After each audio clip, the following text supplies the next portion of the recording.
না, এখানে থাকার ব্যবস্থা আছে, খাওয়ার ব্যবস্থা আছে। যেহেতু ক্রিসমাসে বাচ্চাদের পার্কে যাওয়ার খুবই ইচ্ছা ছিল। আমার মেয়ে তো কতবার বলেছে, মা চলো লাইট দেখে আসি পার্ক থেকে।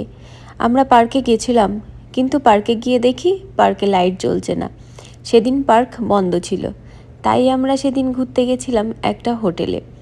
এই হোটেলের মধ্যে প্রত্যেক বছর সুন্দর সুন্দর করে সাজায়। তো অনেক বছর আগে গেছিলাম, তখন আমার মেয়ে হয়নি, আর ছেলেও অনেক ছোট ছিল। তারপরে মাঝখানে অনেক বছর যাওয়া হয়নি।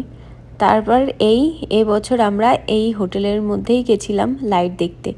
বন্ধুরা, শুধু যে আমরা এখানে ঘুরতে গেছি তা কিন্তু নয়, এখানে অনেকেই আছে আমাদের মতন এখানে লাইট দেখার জন্য ঘুরতে এসেছে। বাচ্চাদের খুশি করতে কিন্তু বেশি কিছু লাগে না। এখানে কিন্তু অল্প একটুখানি জায়গায় লাইট করেছে, সেগুলোই দেখেই কিন্তু বাচ্চারা ভীষণ খুশি হয়েছে। ওরা আর পার্কে যেতে চায়নি। বন্ধুরা, এখানে শুধু যে লাইট দেখতে যায় মানুষ তা কিন্তু না, এখানে থাকার ব্যবস্থা আছে, খাওয়ার ব্যবস্থা আছে।